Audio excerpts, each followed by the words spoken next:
as you see, this is yesterday's notes.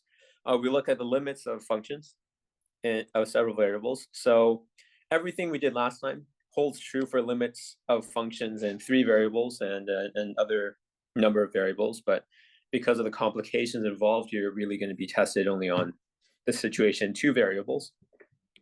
So let's continue with that theme today. So say last time we defined what a limit means in 2 variables, right? So the notation was, as x and y approached AB, how do we make sense of this expression? And, there's a very formal definition that I gave you in terms of these quantities epsilon delta, which roughly said that if as you approach A and B from any direction, in essence, so long as x and y are sufficiently close to AB, if your function is always going to be sufficiently close, very close to a fixed value, then that fixed value is going to be the limit of your function. And then we sort of explored various ways where this could fail, and that's usually by approaching along different paths. If you have sort of these directional limits, if you will, along different paths, and they converge to different values, then certainly your overall limit does not exist. So we explored, ways to show a limit does not exist. These involve, testing out, calculating along explicit paths through, say, the point AB, and showing limits along 2 paths do not agree. All right. So that was one certain way of showing that a limit definitely does not exist. And we also looked at methods of how to show a limit does exist. All right, ways to show a limit does exist and to calculate the limit. So the first way was kind of dumb, right? If you have a point A, B in the domain of your function, then you really just you plug it in, and if your function is a polynomial or a rational function with nothing weird going on at A, B, then what you plug in is what your limit is. So I won't write that down here, but so in this course, we have 2 main ways. The first one is to use the squeeze theorem, or maybe this is essentially to find 2 functions that everywhere bound your function above and below in the domain of your function. All right, so you want to make sure that the functions you choose, h1, h2, are bound lower bounds and upper bounds respectively of your function. And then if you choose these functions nicely enough, you could take h1 to if you I won't write the full thing here, look at the notes from yesterday, but if you take the limit as xy approaches AB, and these 2 functions you've chosen converge to the same limit, then so must f. All right, so that was one main way we saw how to calculate limits. The second way, right, was to use polar coordinates and substitute this. So write f of xy as, say, f of r theta, where this just means, where x and y appear, just substitute r cos theta and r sine theta, see the expression you get, and see if the limit as r goes to 0 is anything. All right. So a word of warning here, right? These are 2 particular methods, once again, that could show when a limit does exist. Just because if you try the squeeze theorem and polar coordinates, you can't make it work out. That does not mean a limit does not exist. Okay, it's not mutually exclusive in that sense. If you're in a situation on an exam or homework where you're trying to prove a limit does exist, and you try these 2 methods and you cannot get them to work out, well, either you didn't try hard enough or the limit does not exist. All right, so to distinguish, if you're asked for an answer, find the limit if it does exist or show it doesn't exist. If you cannot find a limit, you cannot just say, oh, I can't find a limit and therefore it does not exist. You must display 2 paths along which, maybe the path limits do not agree, and then you could definitively show that the limit does not exist. Okay, so that's sort of the deal here. Let me just sort of wrap up this this discussion of limits by some properties. So consider functions f of xy, g of xy, and a constant c. You have these very common properties. I won't, you could, in fact, the proof of these is actually not too bad, but that's not the point of this course. So I'll state these and hopefully they make sense. So if the limits exist, so suppose f of xy f x y approach L1 and g of xy approaches L2 when you're taking the limit at AB, then the following is true: f plus g, or f plus or minus g, as you approach AB. So the limit of f plus or minus g is the same thing as L1 plus or minus L2. All right. I mean, if it's f plus g, then you approach, then your limit is L1 plus L2. If it's f minus g, then it's L1 minus L2. Second situation is constants commute, in the sense that if we now take the limit of c times f, this is just c times L1. The third property is if you take the product of functions, and each of these, you know that each of these separately have these finite limits, then the limit of the product is just the limit of, is just L1 times L2. And 4, with the caveat that if the limit of g is non-zero, then the limit as you approach a point of f over g is equal to L1 over L2 if L2 is non-zero. All right, so hopefully these are, in a sense, pretty intuitive, what you would expect. I will warn you, right, that all of these properties hold only with the condition that f and g themselves converge to L1 and L2. All right, you need to know for a fact that f and g separately converge to limits, to finite limits, before you can do any of this. All right, so for example, if you're not sure g converges, then you cannot apply this rule here because you have no idea what L2 is. All right, so and if g is infinite, doesn't necessarily mean that everything has to be infinite in the product or the ratio. All right, so it's important for you to establish before using any of these rules that individually these limits exist. Let's talk about continuity now. So we looked last time at some functions which were not, they're not nicely behaved at certain points, right? You have the domain of a function which is everything, where everything's nicely defined. And then there were these points where maybe you could evaluate the limit of, and if these points were outside the domain, things got a bit trickier, right? If things blew up at the origin, or it looked like the denominator was badly behaved at the origin, there was 0 at the origin, you had to take the limits. Now it's, you want to sort of classify functions that are nice to work with, in the sense that functions that are continuous, right? So in one variable, we knew that continuous functions satisfy the fact that, well, one thing you could do is, if a function is continuous, then you have the graph of a function y is equal to f of x, and you could trace the graph of this function without lifting your pencil, right? That, in a sense, was continuity. In other words, you could also say that a function is continuous, if at any point AB, the function value at the point AB is equal to the limit of the function as you approach AB. All right, that's the actual definition of continuity. And that's sort of how you make sense of this pencil drawing business in one variable. All right, so let me write that down. Let's say a function f of xy is continuous at AB if the following is true: f at AB is equal to the limit of xy as you approach AB of f of x, y. Now, this presupposes several things. One thing is you have to be finite at this point, and certainly your limit has to exist for each of these to hold. All right, so this is a statement where you need to actually have a sense of what f of AB is at the point to verify what this is on the left-hand side, and you need to check that this left-hand side is actually the same thing as the right-hand side, which means your limit must also exist. Okay, so let's do a couple of examples. Let's say f of x and y be equal to the following: x squared minus y squared over x squared plus y squared when you're away from the origin. And let's say you're 0 at the point xy is equal to 0, the origin. And now let g of xy be, well, actually, let me not do this one quite yet. Let's say is f of xy continuous at 0, 0.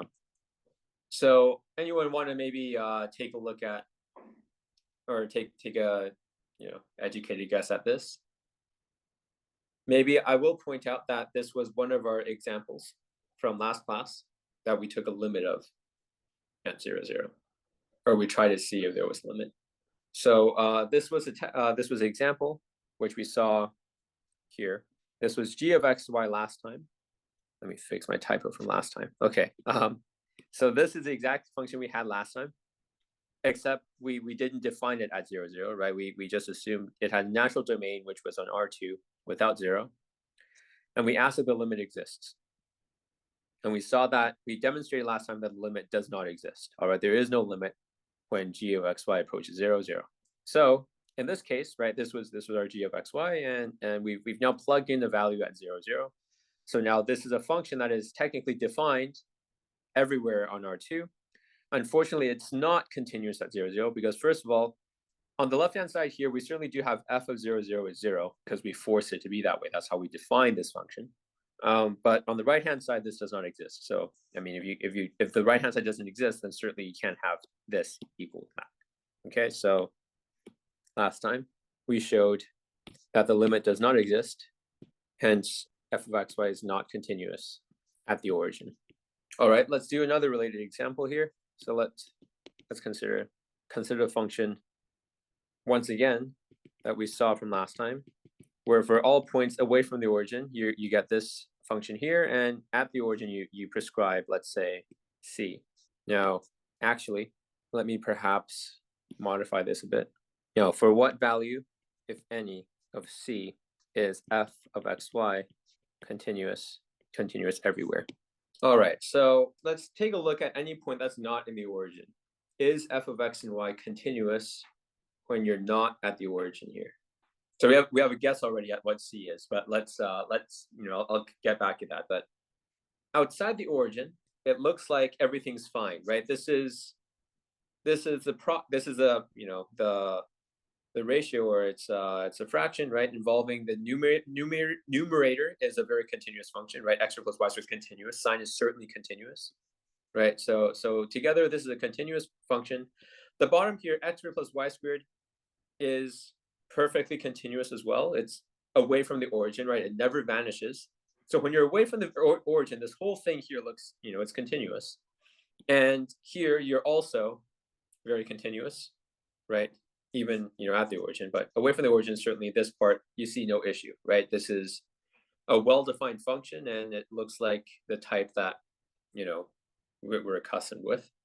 So the only test is at the origin, you got to make sure, is there something where, is there a value where this is actually nice?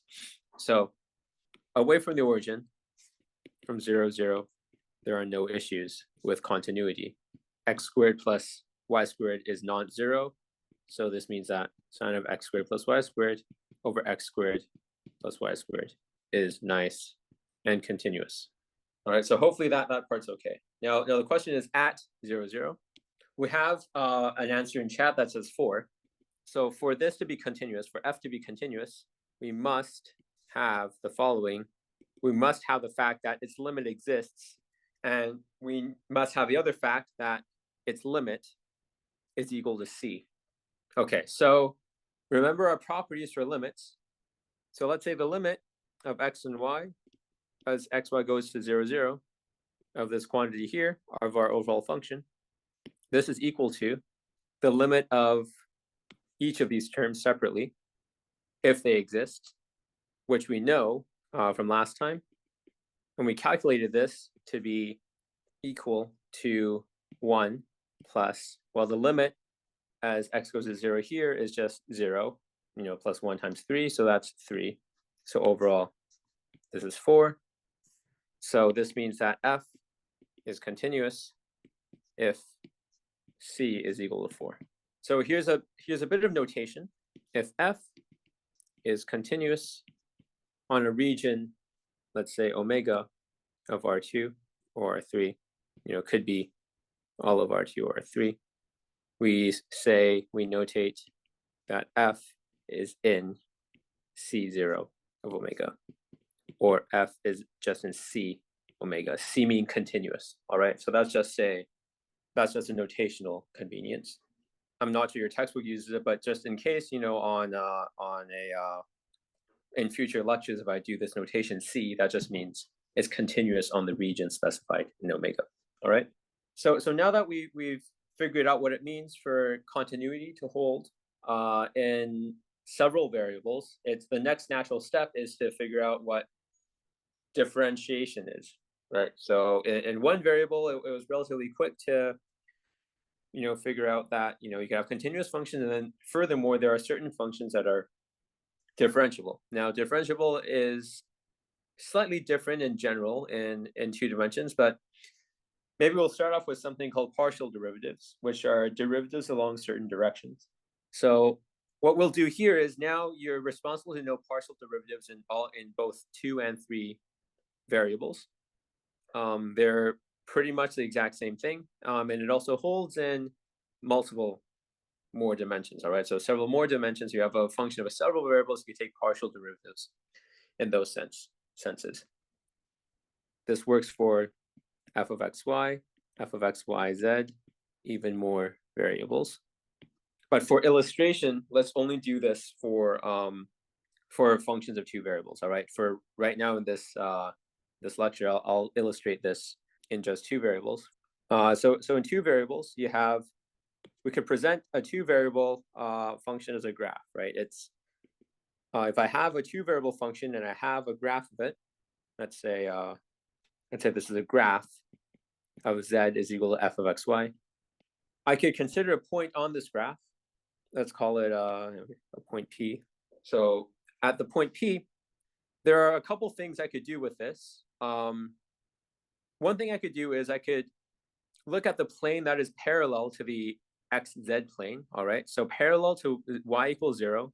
I could look at the plane parallel to that and consider the curve that is given by intersecting the surface in blue, this graph, with the plane that looks like this. All right, so this is a plane at y is equal to constant containing P. And then what I could do is I could look at what this traces out with this graph here, right? It's going to trace out something like this. And on this curve now, this gives me the graph of the function. So maybe I'll do this in orange here. This curve is, in essence, the graph of the function f of x at c, right? So at constant y is equal to c, I just plug in c here. So this is presenting me this graph as a variable of a single variable in x. So this is a function, a single variable function of x. And we could certainly take the derivative of this, right, with respect to x to find the slope of the orange line or the orange curve at P, right? So you sort of take this process here, and maybe you could zoom this out here. And what you have here is, you have this plane here, and you have these axes now. This is x here, this is z here, this is a curve, this is the plane y is equal to c, or the cross, or you could think of this as the cross section, right, at y is equal to c. And you have some sort of point here. You have this curve, maybe going this way. And you once again you could find the derivative of this, right, at that point. And this line has slope given by the x derivative at P. Okay, so this is a whole bunch of geometry, which I hope, pictorially, I hope this makes sense, right? I could intersect a graph here in blue by a plane parallel to one of the coordinate planes, and I could take this, the usual derivative in one variable of the resulting one variable function here, right, just by plugging in c. So what's going on here is the following. The partial derivative is the following, the definition. So suppose, so in this scenario, let me give some coordinates. Okay, let's say P is on this graph, but it has x and y coordinates a and b. The partial derivative with respect to x of f of xy at ab is given by the following. It's the limit as h goes to 0 of f at, you want to hold y equals constant. So in this case, y is equal to b, right? Because if p here corresponds to the coordinates a, b, and then f of ab, then certainly the plane that goes through this point here parallel to x and z has to be y equals b. So you hold the constant here, and you let x vary right? You take f of a plus h and b, and you subtract off f of a, b, and you divide by h, right? So if I don't take this limit here, what this is getting me is the difference quotient of this, right? I'm fixing a point a, b here. This is graph f of a, b. And then over here, this is f of a plus h, b. So I'm letting x vary from a to a plus h a bit and taking the difference quotient on this orange curve here. And when I take the limit as h goes to 0, this becomes my derivative at that point. And the notation of this is sort of partial f, partial x at ab, all right, if the limit exists. And similarly, I have the y partial. I could have done the exact same thing for y, just by altering this and holding x constant at a and taking y plus h, b plus h, right? And this corresponds to slicing this green graph, this blue graph of f of xy with a plane parallel to the zy plane, or in other words, at the x equals a plane. I could slice it off. There's going to be a curve that that goes through P, and I could evaluate the derivative of that curve. All right, and that gets me this. So there's something similar in 3 dimensions. If f is of 3 dimensions, similar definition for partial f partial z, right? You just have one more thing to, two of these get held constant, and the third one gets the plus h. But geometrically, it's a bit more complicated. So the visual picture is a bit more complicated. So let's do an example here to illustrate. Let f of xy be, say, xy sine y. Then to find the partials, the rule is this, all right? So for partial x, pretend all appearances of y are constants and follow differentiation rules for x. All right, what does this mean? This means partial x of f is d dx of xy sine y. So now pretend this is really just d dx, right? Just the one variable, you have one variable function just of x here, and you're differentiating it with respect to x. What does that leave you in this case? What's the derivative here? So this is just usual derivatives, in one variable in x. What's the result here? Right, so it should just be y sine y. And similarly, partial y of f is equal to d dy, well, xy sine y. And now someone want to volunteer what this is. So x is a constant now, in a sense. So x sine y is certainly part of it, but you have to use the product rule here. So it should be x is a constant, it comes out, d dy of y sine y, right? So that's the same thing as x times sine y plus y cos y. Let's continue. So in this case, we found that, right, we explicitly calculated these functions the partial derivatives of this function. And it wasn't too difficult in this case. It was a somewhat well-behaved function. You don't see any obvious issue with it. It's not like it vanishes at, blows up the origin or anything like that.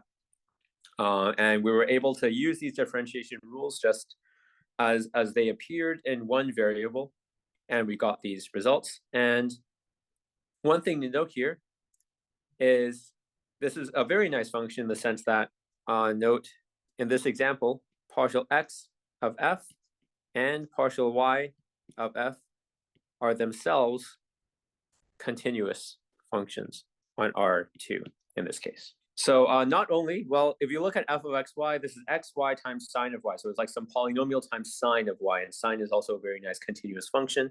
So f itself was already C0, right, in our notation above here, right? If we say a function is in C0 or just C, if it's continuous, this certainly is a function in C, it's continuous. We found its derivatives, and in fact, the expression for its derivatives are also continuous functions, right? Y sine times y, which is the x derivative, is continuous, and y, the partial y of f is also continuous, right? It's x times sine y plus xy cos y, continuous functions. So in this case, functions f that have continuous partial derivatives. I should do first partial. Partial derivatives are sometimes notated. F is now in C1, all right? So C0 meant you're continuous. A C1 function is a function that not only is continuous, but it has first partial derivatives that are themselves continuous. Okay, so this is just another bit of notation that might come up eventually. We'll have much more to talk about continuity of partial derivatives in just a moment when we talk about being differentiable in multiple variables. But so far, we've learned what it takes to do partial derivatives in each of the variables at the very least. Let's do a more involved example in this case. So let's find partial x and partial y of f for the following function. F of xy is equal to x to the fourth over x squared plus y squared plus 2x plus 3y for xy away from the origin and 0 at the origin. All right, so we might split this into two cases. Let's do the case where xy is away from the origin first. In which case this function, while somewhat ugly, it's not terribly badly behaved, right? Xy is never 0, 0, so this bottom here is never 0, so you have no issue with this in theory. So maybe let's do partial x first. So partial x first. Let's do it away from 0, 0. What do we have? Let's take a look at this term here first, right? X to the fourth over x squared plus y squared. So you could try using the quotient rule here. And what does the quotient rule tell you in this case? It might take a minute for the calculation, but maybe one of you could do this in chat. Right, so it's gonna be low d high minus high d low over low low, right? That's how you do your quotient rule. You could always review that, but this is going to be thing on the bottom, x squared plus y squared times the derivative of the top, so that's 4x cubed minus the numerator times derivative of the denominator. Oh, sorry, this is so we're doing x. So the denominator now is 2x. The derivative of the denominator. Well, let's see if that matches up with the various assertions in chat. Over x squared plus y squared squared. So we're pretending y is constant here, right? So lot to filter through. Let's see, what 2x to the fifth. Well, maybe up to a sign we're differing here. But if you simplify this a little bit, this should be there's a let's see, 4x to the fifth here minus a 2x to the fifth. So okay, so there's 2x to the fifth. So that is the right sign. And then we have plus 4x cubed y squared over x squared plus y squared squared. That's good enough for now. And so, I mean, the second part here, hopefully everyone, it's not too bad, right? So we got partial x of f is equal to the derivative of the first term plus derivative of the second term, and we're only taking it in x, so this is just 2, right? And dd partial x of 3y is 0 because y you're treating as a constant, for xy not equal to the origin. Now, what happens at 0, 0? So at 0, 0, things sort of break down, right? We don't have any formula. We can't just take 0. It's not, at the point 0, 0, your function is 0 because we define it so. Away from 0, 0 is something completely different. So we don't have a nice algebraic rule of doing this, and we really have to go back to the basics and use the definition of the partial. All right. So what do? You need to use the definition in terms of the limit.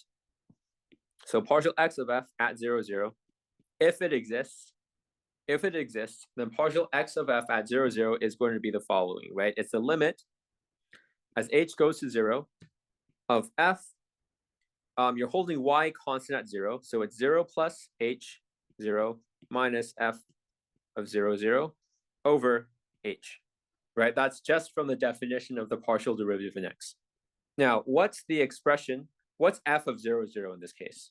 What goes here? Right, so this is 0 because f of 0, 0, the rule here is at 0, 0, it's 0. So this is 0. And what is 0 plus h 0? Well, for every positive h, right, or sorry, every h that's non-0, this follows the rule here. right? This is f of h0, which is certainly not the origin, so you have to plug it in this expression here. So this is f, let me just simplify this a bit here. This is limit as h goes to 0 of f of h0 minus 0 over h. So h0 here, you plug this in. This is at y equals 0, this goes away. So this is x to the 4th over x squared. So x is equal to h. So this is h to the 4th over h squared over h plus, so y is 0, but this is h, plus 2h. And then what do you get? You get, well, h to the 4th over h cubed in this first term plus 2. And what's the limit here? Right. So this here, right, you can simplify for h non-zero. This is just h, and as h goes to 0, that's 0. So that vanishes, and this is just 2. All right. So what do we have? This means that partial x of f has the following expression. It has the expression we have above, which is 2 plus 2x to the 5th plus 4x cubed y squared over x squared plus y squared up top here. And for xy is not equal to 0.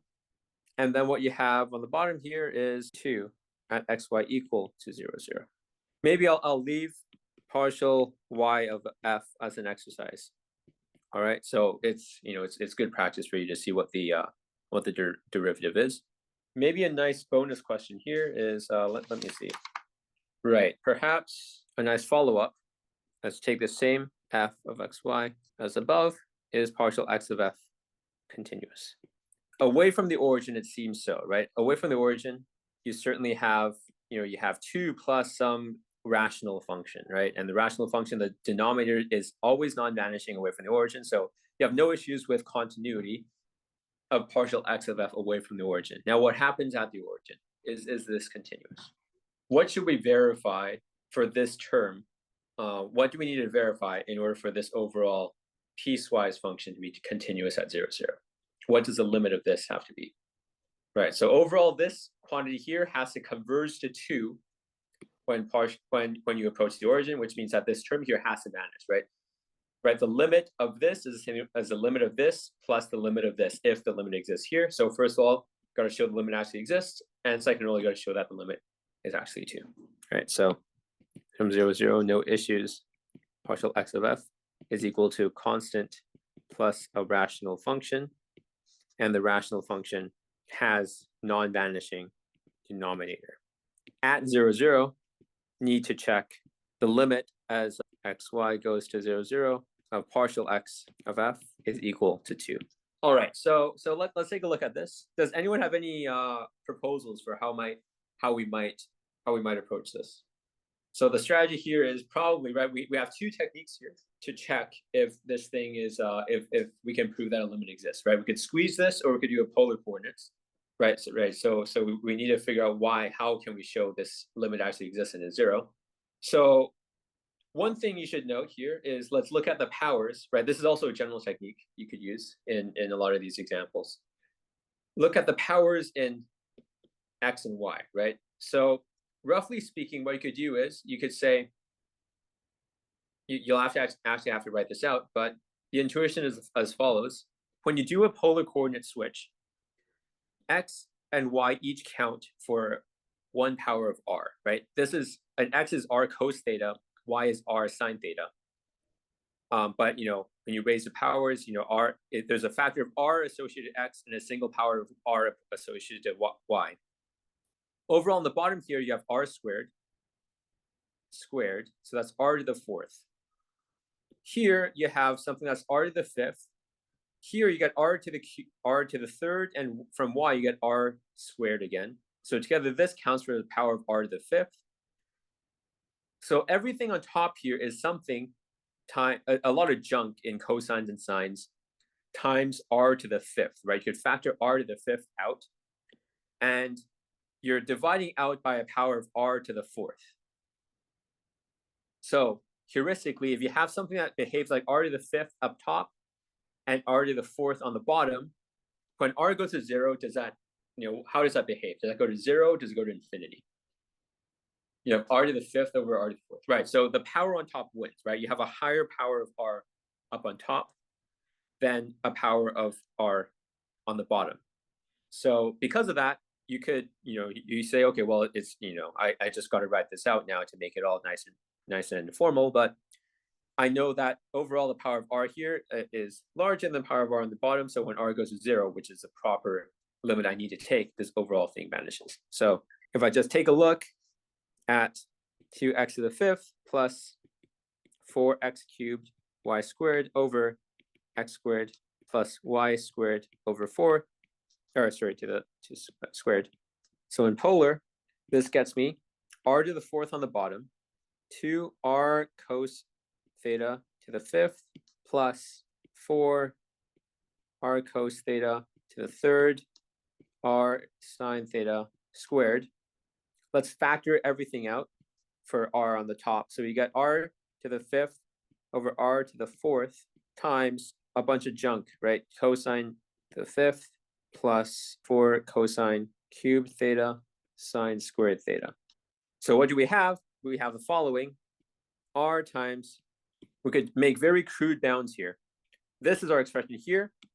We could squeeze this now, in essence. Well, here there's this is, when you use polar coordinates, you often need to combine it with squeeze theorem, but the squeeze is kind of, it's kind of stupid because these things are always bounded. You just, whenever cos appears, cos could be no larger than 1. Cos, sine could be no larger than 1. So the largest this thing could be is what? What's the largest this term can be here in parentheses? This is 6 times, I guess you technically put absolute value of r here, but that's less important, but because r is always positive, we're assuming, and it's minus 6 r here. So this means that as r goes to 0, this goes to 0 by squeeze. And so this means that the limit as 2x fifth plus 4x cubed y squared over x squared plus y squared as xy goes to 0, 0, this is equal to 0, which means that partial xf is continuous everywhere, including the origin. So let me address some questions. Why can't we just take the limit as r goes to 0 here? I mean, you can, that's what we're doing here, right? We're taking the limit as r goes to 0, but the technicality here is you got to verify. It's a dumb verification, as I said, when it comes to these substitutions. But for example, if I had a factor here, and let's say this term had, let's say if I had a term here that was like r squared here, or sorry, let's say I had a term here that was like 1 over r squared. So I factored out a factor of r here, and then here there's like cosine theta here, cosine fifth theta here, and then there's like 1 over r squared here. Then, I can't just I take r equals 0, this part vanishes, but this part certainly doesn't. There's like 1 over r squared here. And the reason for this, if there were a 1 over r squared term here, it's because I can't squeeze it. This part isn't bounded. I don't have a nice bound in terms of 6, because it's not bounded by 6 anymore, because there's a 1 over r squared here. So you need to justify when you're doing this technique why this part essentially doesn't matter. And the reason this part doesn't matter if you successfully use polar coordinates to prove the limit exists is usually because you've taken away all the dependence on r. You're left with just angular dependence in theta, and you know that all these powers are they might vary a lot, but they're always going to be fundamentally bounded by some constant. Okay, so that's the reason. The 0 not equal to 2, why continuous? Well, because there's a 2, right? So it's remarked in chat. I'll upvote it. So Umaira says this is correct. We wanted this limit to be equal to 2. Now I verified this is 0, so the limit of this whole thing has to be equal to 2. All right, so that's the part I sort of skipped.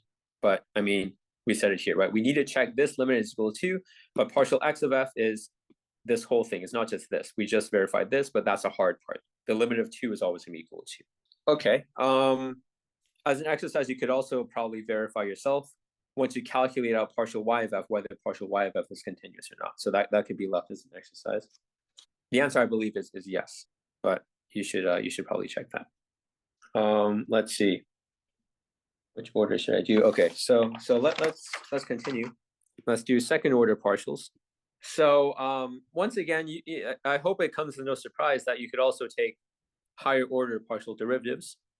Let's say if partial x of f exists, so if it exists at a point, can you evaluate the following? We could we could do, say, partial y of partial x.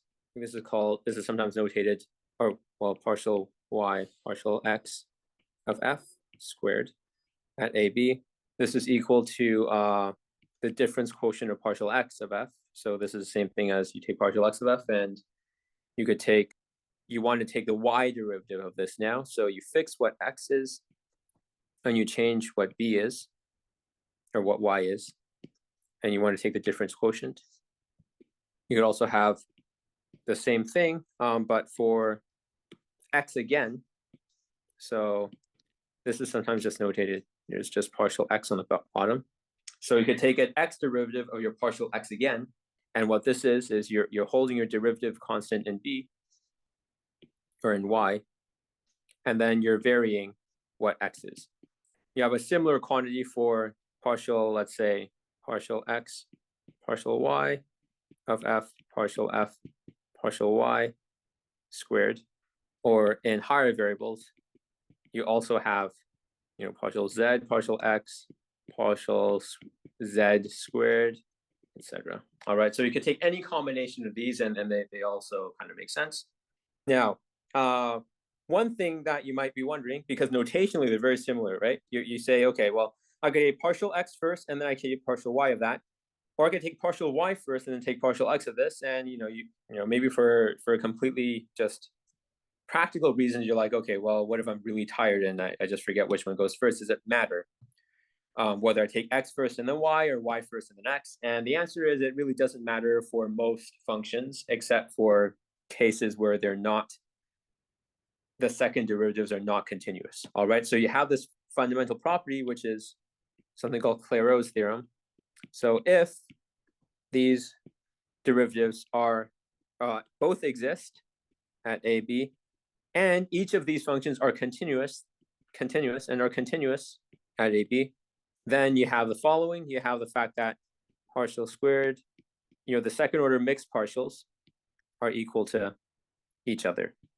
All right, so ultimately this theorem here tells you that as long as each of these derivatives, these mixed partial derivatives as we call them, exist and are continuous at a point, then certainly it doesn't matter what order you take these in, they've got to agree.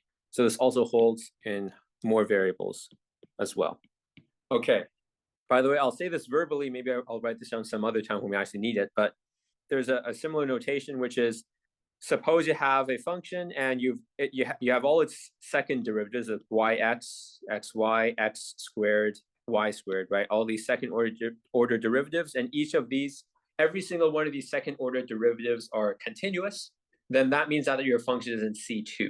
Okay, so this hopefully is starting to make a bit more sense, this notation, where if f is continuous, then we call it C0, or it's just C. If f is continuous, it has partial derivatives, first partial derivatives that are also each continuous. There's C1. If they have second partial derivatives, and each of the second partial derivatives are themselves continuous, then these are C2. Okay, so the C to the whatever number just tells you how many derivatives exist and are themselves continuous. That's what this notation is. All right. Note very carefully that we haven't actually defined what it means to be differentiable quite yet for these functions. Okay, so we've told you these classes, C0 means continuous, C1 means their partials exist and are continuous, and so forth. I haven't actually given you a definition of what it means for a function of two or more variables to be differentiable yet. However, pretty soon, so it's supposed to be the end of this class, but we might run out of time, so I might have to wait until Tuesday. I will introduce what it means for a function of multiple variables to be continuous at a point. And it does have to do with this C1, C2 sort of notation. So just be aware of that. Let's do a quick example of calculations with this. So let's take a look at the previous calculation we had, which was up here, right? X, Y, sine Y. That's simple enough. Let's find partial x, the second derivatives in partial x, the second derivatives in partial y. Let's take y first and then x, and then x first and then y. And we've already done part of this work, so let me copy this down to recall. we've done this calculation already. So what is partial x what is partial x of y in this case? Or well, actually, let's do the partial x first. So what is, I guess, partial x squared of f? What is this equal to? Right. So I have a partial x of f here. That's y sine y. Partial x of this, well, x doesn't appear in y sine y, so this is 0. What's partial y squared of f? Right. So it's the same thing except well, everything except x, right? So well, you want to take partial y. It becomes x partial y of sine y plus y cos y. So what you gave me was, I guess, partial x of the above. But if we want to take partial y again, we want to do this, and then it's x cosine y here, and then you have, and then cosine y minus y sine y. So this is going to be x times 2 cos y minus y sine y. Right, that's the second, right, derivative in y. Now let's do the mixed one. The mixed derivative, partial xf, is partial xy of f. Right, that's certainly going to be just right. Take this is partial y of f. Take partial x of this. That's what was mentioned in chat. This is just sine y plus y cos y, or partial x partial y partial x f. You could have looked at this, and partial y of that is going to give you, in this case, the same thing. That's sine y, and then plus y cos y by the chain rule, or sorry, by the product rule. All right. We'll wrap up this. We'll look at some examples of partial differential equations next time. We'll have more visual examples of what these quantities mean.